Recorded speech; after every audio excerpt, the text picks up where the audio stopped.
Shalom, yang terhormat Bapak Ibu dosen penguji pada UKIN atau Ujian Kinerja PPG Batch 3 Kementerian Agama. Perkenalkan nama saya Fransina Yufrida Lasai, SPD. Saya adalah guru mapel agama Kristen dan Budi Pekerti pada Satuan Pendidikan SMP Kristen 4 Nibu.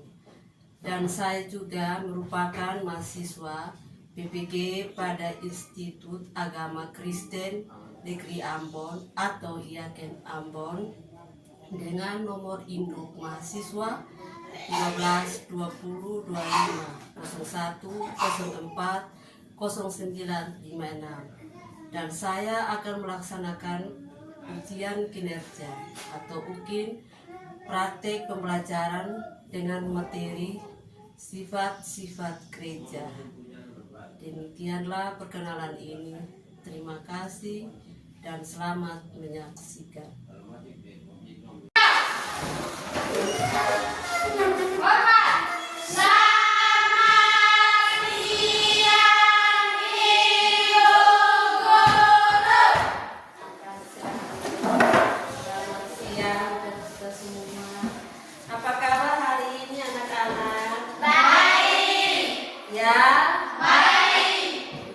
Semuanya baik-baik saja. Ayo kita berikan semangat untuk Tuhan Yesus.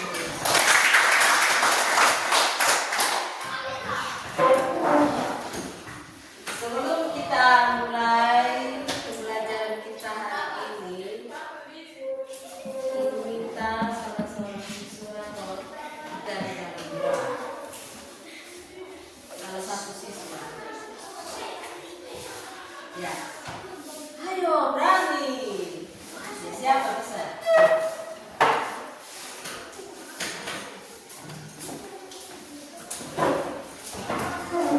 Kita berdoa. Kita menyanyikan salah satu lagu apa?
Belajar materi tentang gereja. Materi tentang apa? Gereja. Gereja. Di sini anak-anak masih punya waktu untuk sekolah minggu. Ya, masih sekolah minggu toh? Ya. Ataukah ada yang sudah sini? Belum toh? Berarti semua usia anak sekolah minggu. Kalau hari itu gerejanya pergi sekolah minggu di mana? Gereja. Di sini ada yang dari Kementir? Ada? Tidak. Semua dari Kemir? Tidak. Ya? Tidak. Ada dari Kementir? Semua dari situ? Oh iya. Tapi semuanya ibaratnya satu. Ya baik.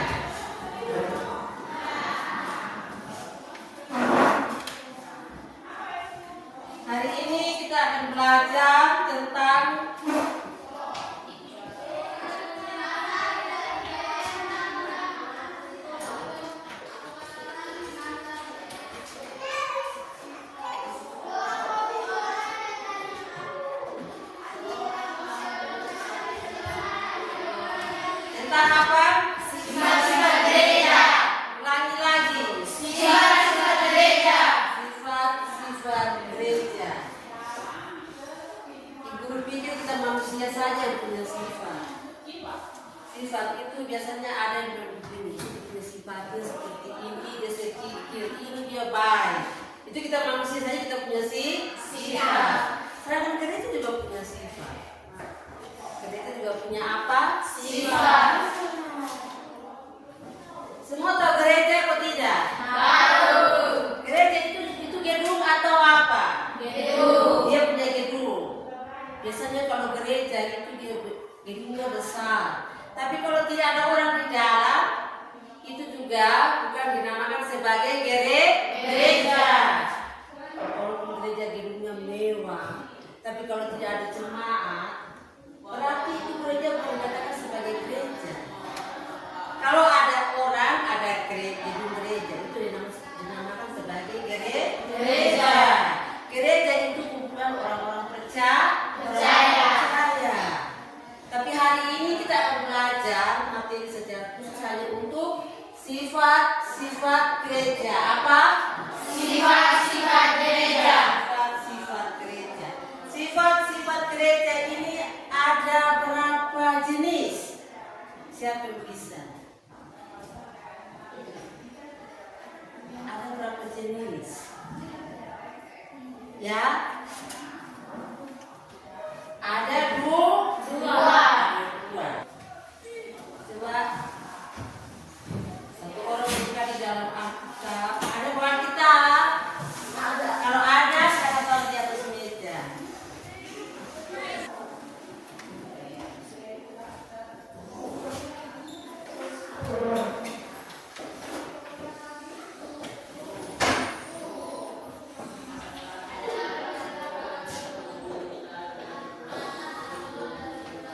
Ya baik. Kalau yang ada buah Alkitab, silakan buka di pertama Korintus pasal 1 ayat 11 sampai ayat yang ke-12. Kalau sudah dapat, berdiri lalu kita baca. Ayo. Kelompok sini. Pertama Korintus pasal 1 ayat 11 sampai ayat yang ke-12. Jadilah itu pembacaan dalam jemaat. Sebab saudara-saudara, aku telah diberikan oleh orang-orang dari keluarga Lot tentang kamu bahwa ada perselisihan dari antara kamu. Yang 12 yang aku maksudkan ialah bahwa kamu masing-masing berkata, aku dari golongan Paulus, atau aku dari golongan Amplos, atau aku dari golongan Kefas, atau aku dari golongan Kristus. Ya. Berikut kelompok berikut. Yohanes 17 ayat 1 sampai 3. Di waktu itu doa Yesus untuk murid-muridnya, ayat yang ke-20, dan bukan untuk mereka ini saja aku berdoa, tetapi juga untuk orang-orang yang percaya kepadaku oleh pemberitaan mereka, ayat 21, supaya mereka semua menjadi satu sama seperti Engkau, ya Bapa, di dalam aku dan aku di dalam Engkau, dan mereka juga di dalam kita, supaya dunia percaya bahwa Engkaulah yang telah mengutus aku. Ayat 32, dan aku telah memberikan kepada mereka kemuliaan yang Engkau berikan kepadaku, supaya mereka menjadi satu, sama seperti kita adalah satu. Ayat yang ke-3, aku di dalam mereka dan Engkau di dalam aku, supaya mereka sempurna menjadi satu, agar dunia tahu bahwa Engkau yang telah mengutus aku dan membawa Engkau mengasihi mereka sama seperti Engkau mengasihi aku. Baik, tadi kita sudah sama-sama mendengar tentang firman. Tadi yang di dalam pertama Korintus itu dikatakan punya topik tentang apa? Bliko. Tentang pecahan dalam jemaat. Ya, pecahan dalam jemaat. Tadi yang kedua dalam Injil Yohanes. Doa Yesus untuk murid-murid. Nah, dari kedua ayat ini, di sini kita akan belajar tentang sifat-sifat gereja. Tadi Ibu sudah katakan bahwa sifat-sifat gereja itu ada berapa jenis? Ada dua jenis. Yang pertama adalah gereja yang kudus. Yang kedua adalah gereja yang am.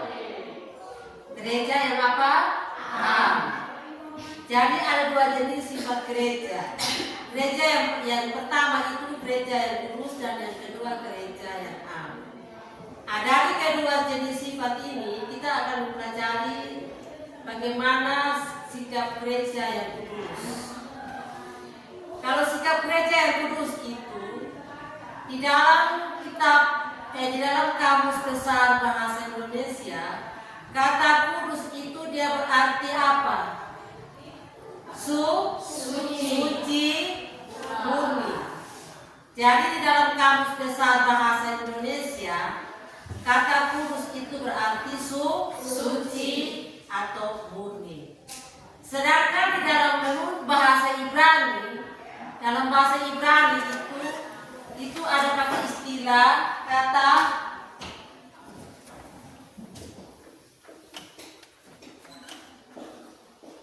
ini dalam bahasa apa? Bahasa Ibrani. Dalam bahasa Ibrani.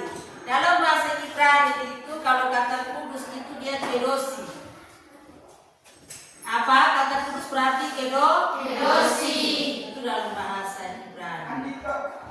Nah, berarti kalau kata kudus berarti dipisahkan atau disendirikan, dipisahkan dari yang lain. Tahu suci atau tidak? Tahu toh? Kalau suci itu dia dipisahkan dari hal-hal seperti itu. Nah, untuk menyangkut dengan gereja sendiri, itu kita lihat. Tadi kita lihat dalam bahasa Ibrani itu kedosi, yang artinya kudus. Dalam bahasa Ibrani itu ada satu keunikan. Dalam satu keunikan dia itu yang digunakan adalah hal-hal yang berhubungan dengan Allah. Kenapa? Sebab hanya Allah yang kudus. Kenapa kita manusia tidak disebut sebagai kudus?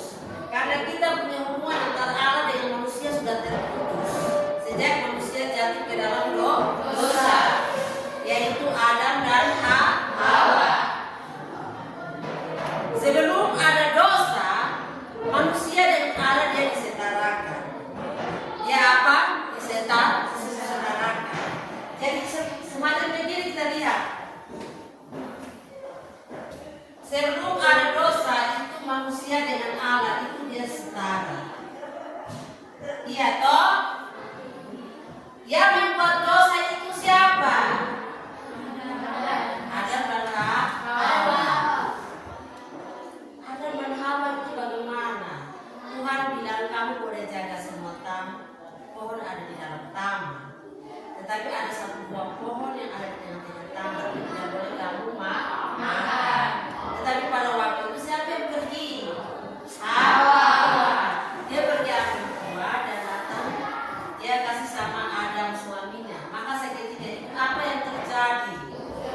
Mereka telah menikah. Maka dari situlah hubungan antara Allah dan manusia sudah mulai menurun, sehingga manusia itu semua berada di posisi seperti ini. Allah sudah di atas. Nah, untuk memulihkan kembali antara manusia dengan Allah, maka lewat Yesus Kristus, dia rela mati, dia rela disiksa, dia mati dan dia bangkit.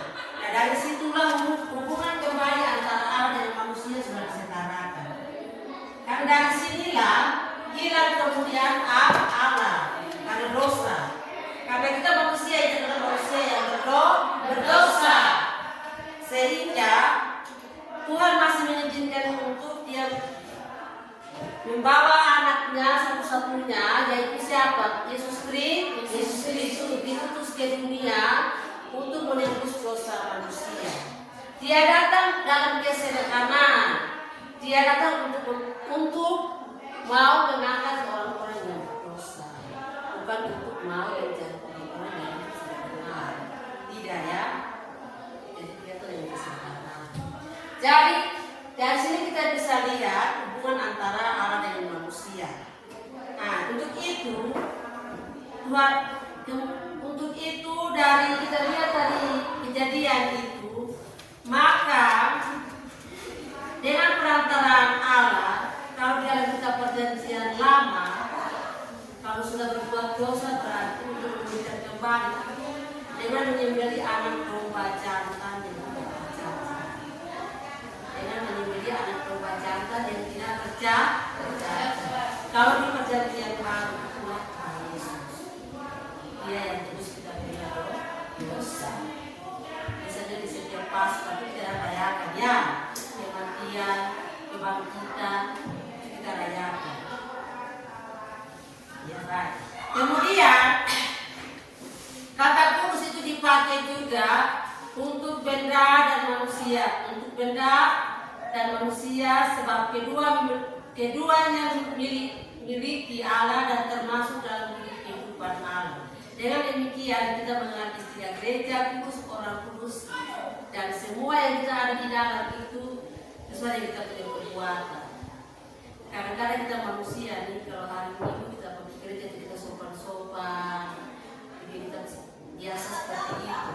Tapi setelah kita keluar dari gereja, itu kita mulai mati. Ada atau tidak? Ada. Pasti itu saja pernah buat nah. Biasanya mau gereja itu kita buka mulai manis-manis, pura-pura. Habis di gereja kita dengan firman Tuhan, kita pulang datang, itu sebuah setan di belakang. Itu adalah keterbatasan kita sebagai manusia. Kita tidak sempurna. Yang sempurna adalah Tuhan. Ya baik. Jadi gereja yang disebut kudus bukan berarti gereja bebas dari dosa atau tidak ada cacat celahnya. Sebab kenyataan gereja terdiri dari orang-orang berdosa. Jadi gereja itu dia tidak berarti bertindak kudus, dia tidak lepas dari ini, tidak terlepas dari cacat celah. Tapi kadang-kadang ada di dalamnya ada orang seperti itu. Jadi oleh karena itu kasihnya kepada manusia di dunia ini, Allah mau memberikan hubungan dengan manusia yang telah rusak akibat dosa melalui pengorbanan dan kematian Yesus Kristus di kayu salib. Dengan demikian kasih Allah dalam Yesus Kristuslah yang membuat gereja itu kudus. Tadi itu sudah bilang melalui kematian itulah Yesus rela mati, bangkit, maka relasi hubungan dengan Allah dan manusia mulai terjalin kembali. Itu adalah gereja kudus. Yang kedua apa? Gereja yang am. Yang kedua apa? Gereja yang am. Dalam kitab Perjanjian Baru mengungkapkan bahwa gereja perdana lahir di Yerusalem. Atau gereja ini mula-mulanya berdiri di Yerusalem. Kalian sudah lihat Yerusalem? Sudah? Belum toh? Tapi kalau kita mau melihat kota Yerusalem, kita bisa lihat dari sekarang ini sudah banyak-banyak yang punya HP, dia bisa mengakses semua. Sini kita bisa lihat. Orang yang di sana itu sudah bisa lihat. HP itu dia barang bodoh, tapi kita bisa mengakses. Kita menggunakan pakai hikmat Tuhan, kita bisa mengakses hal-hal yang positif. Kita bersaksi tentang kebenaran pasti dia. Tapi kalau kita bisa menggunakan hal yang tidak baik, pasti dia akan muncul di situ ya. Jadi gereja yang am ini gereja muda, ia terus berkembang di berbagai lingkungan budaya dan bangsa. Sejarah dengan gereja mulai menghadapi persoalan baik berasal dari dalam negeri maupun luar. Misalnya pertentangan mengenai tabiat kealam dan kemanusiaan Yesus. Perbedaan pemahaman mengenai kekuasaan dan tata susunan gereja yang mengakibatkan berpisahnya gereja Katolik di barat dan gereja Ortodoks di timur. Dan gereja reformasi yang dilakukan oleh Martin Luther itu melahirkan gereja-gereja reformasi yang berbeda dengan gereja Katolik. Jadi gereja A ini dia bisa melahirkan semua gereja, ada gereja Katolik, ada gereja Ortodoks. Kalau di gereja yang A ini, kita gereja ini dia ada mengakui dua sakramen, yaitu sakramen apa? Ya, ada mengakui dua sakramen, yaitu baptisan kudus dan baptisan perjamuan kudus. Itu kita gereja. Sedangkan gereja Katolik itu dia ada 7 sakramen. Dia ada berapa? 7 sakramen. Itu Katolik punya. Kalau kita Kristen Protestan punya ada 2 sakramen, yaitu baptisan kudus dan perjamuan kudus. Itu harus. Sedangkan untuk Katolik punya itu ada 7 sakramen. Jadi kita sebagai orang percaya kita harus, kalau kita sudah mulai sejak kita melahirkan dari rahim seorang ibu, kita sebagai orang percaya kita harus dimandikan dalam baptisan kudus itu harus menjadi milik kerajaan Allah. Harus milik kerajaan Allah. Karena kita adalah milik kerajaan Dia, sehingga kita harus dimandikan dalam baptisan kudus. Setelah kita dibaptis, kita beranjak dewasa, kita sekolah minggu, dan kita harus mengikuti bab ini sidia. Kita harus katekisasi, lalu kita harus siap untuk menjemput salib. Itu dinamakan sebagai sakramen. Sakramen baptisan kudus dan sakramen perjamuan kudus. Baik. Mungkin dari penjelasan itu ada yang mau bertanya? Ada yang mau bertanya? Tidak. Kalau begitu Ibu kasih tugas 2 nomor. Kalian tulis di kertas. Ibu baca, kalian tulis saja. Nomor 1, apakah yang dimaksud dengan gereja yang kudus?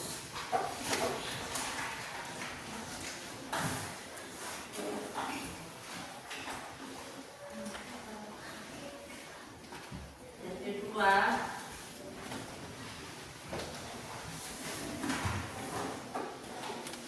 apakah yang dimaksud gereja yang kudus?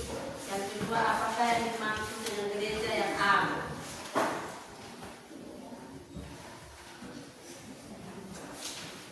Silakan kerja.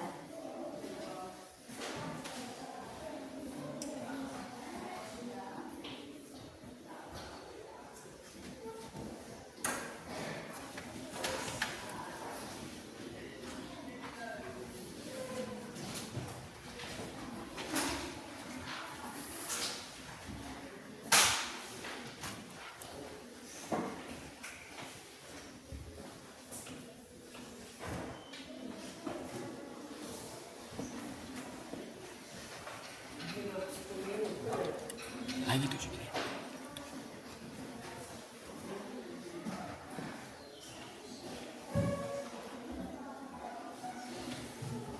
Kalau begitu sudah 1 orang presentasi di depan, bisa. Lagi bicara sentuh yang kalian ngomong saja, bisa. Dan yang pertama dari gereja yang kudus, 1 orang bisa jelaskan.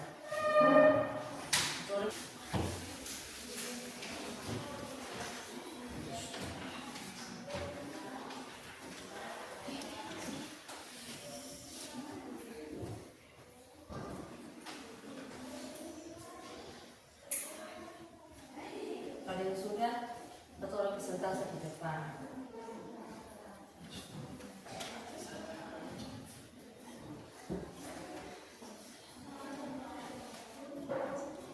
Sudah, seperti itu sudah.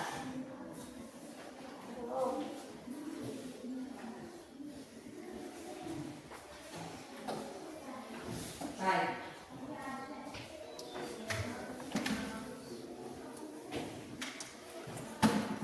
Kalau begitu, Ibu absen dulu ya.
tetap